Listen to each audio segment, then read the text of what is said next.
All right, we're back. The Shizow. Mr. Showtime. El Sancho. The Shizow.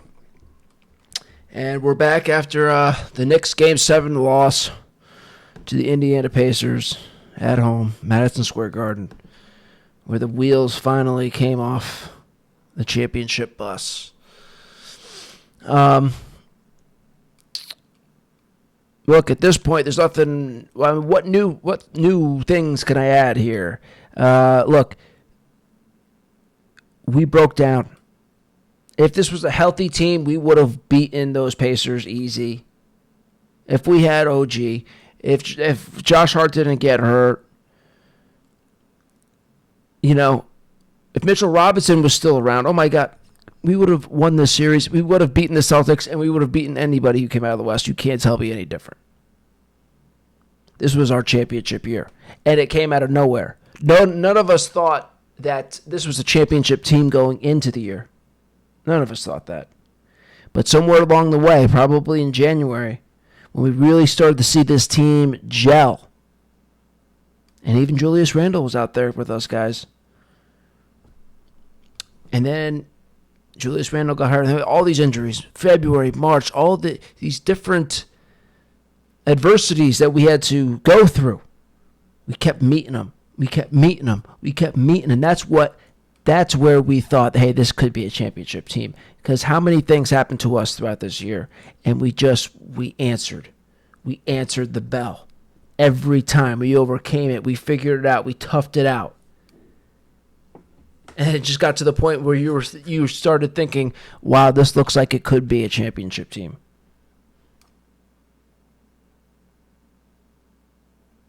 And then we get the biggest stroke of bad luck that you can get.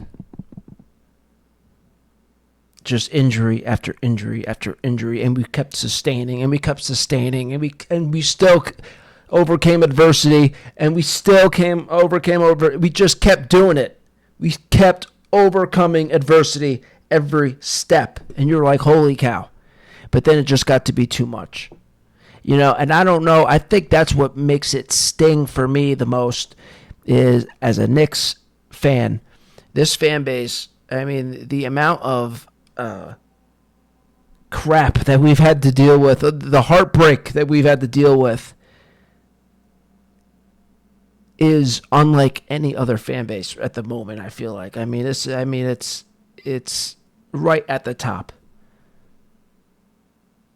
Who has had it worse than us, And then it finally felt like, after everything we've been through as Knicks fans, that we might actually have a stroke of luck this year. Look what we're doing. Now all we need is that little bit of good luck. But then the bad luck still came. To me, that was what was hard to stomach.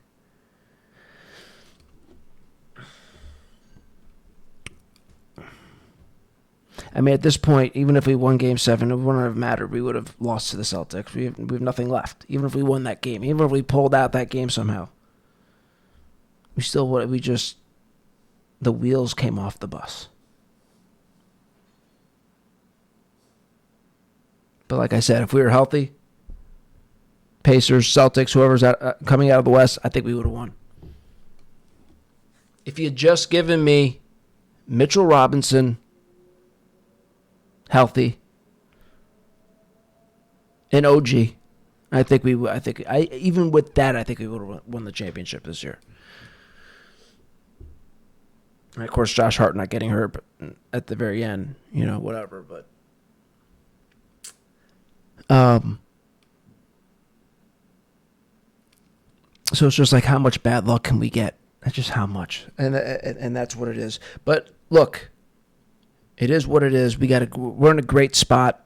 I see some people are upset with the Knicks. It's like, guys, there's no way you could be upset with these guys. Are you serious?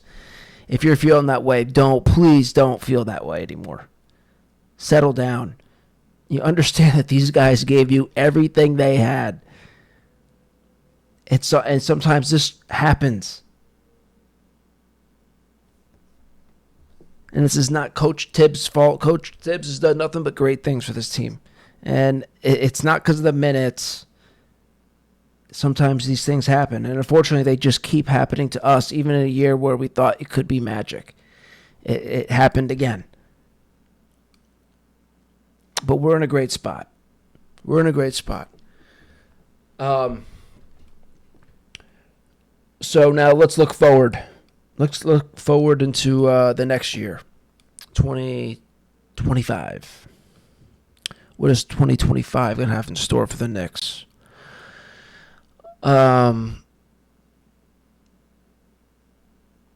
Look, I think there's not really much we have to do here. Of course, we're gonna sign OG. Hartenstein looks like we're not gonna be able to afford him. It looks like he's gonna be getting some offers. And Mitchell Robinson. Oh yeah, Mitchell Robinson. Do we want to bring Mitchell Robinson? I want to bring Mitchell Robinson back, but we gotta. I think he's a free agent, right? Mitchell. Oh no, yes. Wait a minute. Mitchell Robinson. No, they were talking about Mitchell Robinson for trading. Okay, so let's talk about the trade. All right, let's talk about the trades. Okay, because I keep seeing trade Julius Randle for somebody.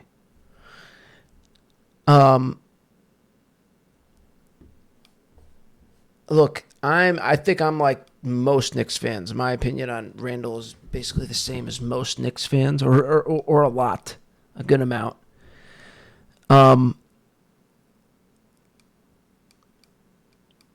not a big fan of Julius Randle. Why? Because he's wild, he's out of control with his ball handling. As soon as a second person comes, even if he's just out of control, and it's very sloppy. And it's like anxiety city every time he has a handle on the ball. And of course, the ball movement stops a lot, right? I mean, we've all had the same complaint about Julius Randle. But here's the thing.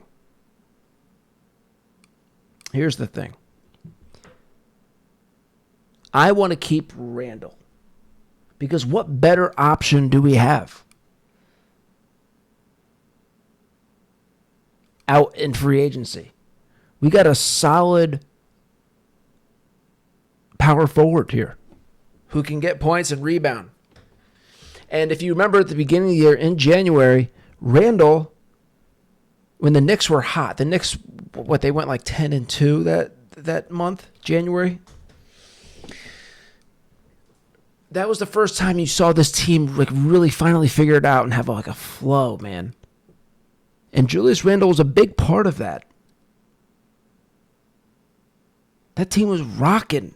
That team was doing that team. They were just flowing, man. They really were. And I think especially now after Julius Randle sat back and seen what Brunson is.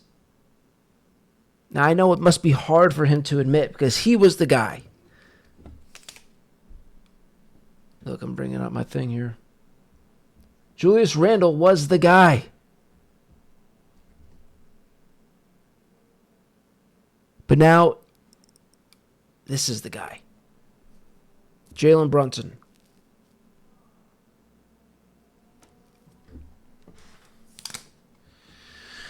And if Randle could just, if he could accept that, then I think we'll be in good shape. And he could stay. But will he accept that?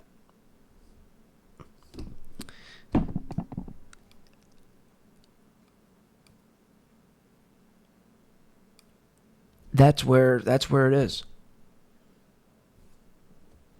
If Randle can just admit that it's not his team, it's Jalen's team, and this team's running through Jalen,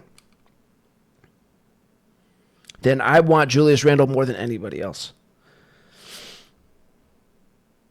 I mean, you keep seeing these free agent signings like Kevin Durant, no thank you. Paul George, no thanks. Devin Booker, absolutely not. LeBron, absolutely not. About 10 years too late, LeBron. And then you're seeing all these trades. I see people want to trade Julius Randle for Mikal Bridges. And I'm like, whoa. And I'm not even a big Julius Randle fan. But you want to trade Julius Randle for Mikal Bridges? It was like somebody wanted to trade Julius Randle and like draft picks for Mikal Bridges. I was like, that is like the most insane trade I've ever heard. And I can't even believe you would want Mikal Bridges over Julius Randle. We need a guy like... We need a good power forward, and we have one right here. We're not going to find anything better out there or trade for anything better. I mean, this is like... It's just a matter of egos if this can work. And also it doesn't have to be just Jalen's team. Now that I think about it. I mean, it is his team in the sense that it's going to be running through him. But it doesn't even have to be about being his team. All these guys are fucking awesome. And if they can just... But it's on Julius. It's on him. He's the persona that needs to not get out of control. And like... He really needs to step up and be a team player. And I think we saw that a little bit in January. And I think he knows better. And I want to give him the benefit of the doubt, Julius Randle. Which is why I'm not open to trading him. I'm not open to doing that. I want to keep him. For some reason, I have faith. Now, I could eat crow or whatever that term is. Next year, maybe. But, look. I feel like we have to give him a shot. I feel like we have to give him a shot. There's something else I was about to say, too.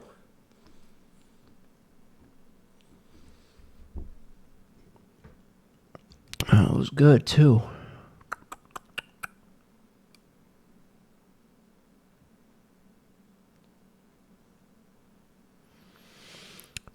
Yeah, but what was I saying? Oh, yeah, so it doesn't even have to be about being Jalen's team. Oh, this is the other thing I wanted to say. I've noticed this. I don't know if people have picked up on this. But I get the sense that Jalen Brunson,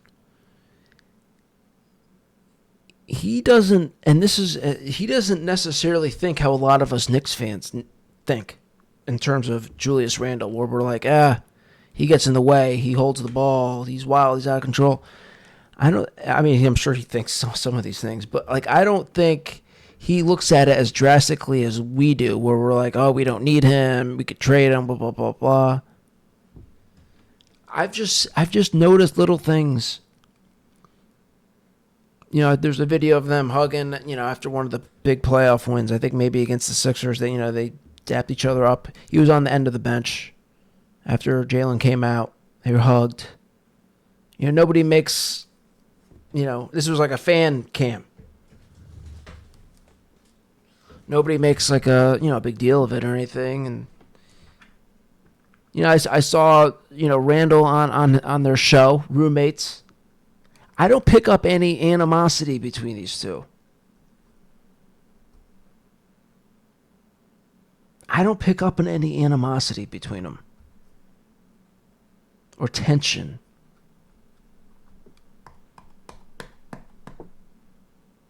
Which leads me to believe, like I said, I think it could work out.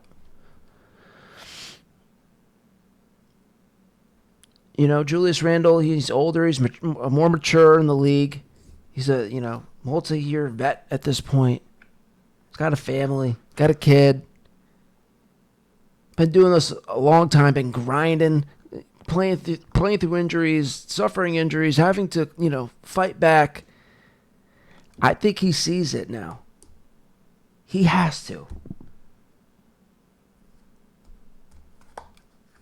I think he gets it. I think he gets what needs to be done and how this needs to go, how this needs to work. I really do. All right, so thanks for sticking with me through some of my thoughts here. I know it got a little funny in the middle. Remember, I'm just doing this off the top of my head. I have these notebooks on here. There's no notes. Just going off the top of my head. All right.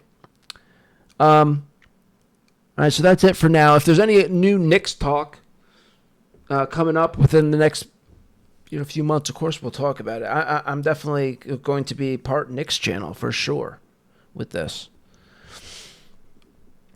But I'll probably do a Giants thing too once the Giants start up in the fall. But yeah. Maybe I'll cover the NBA playoffs if anything strikes me as interesting, but I don't know. We'll see. We'll see. Okay, that's it. That's the video. Catch you next time.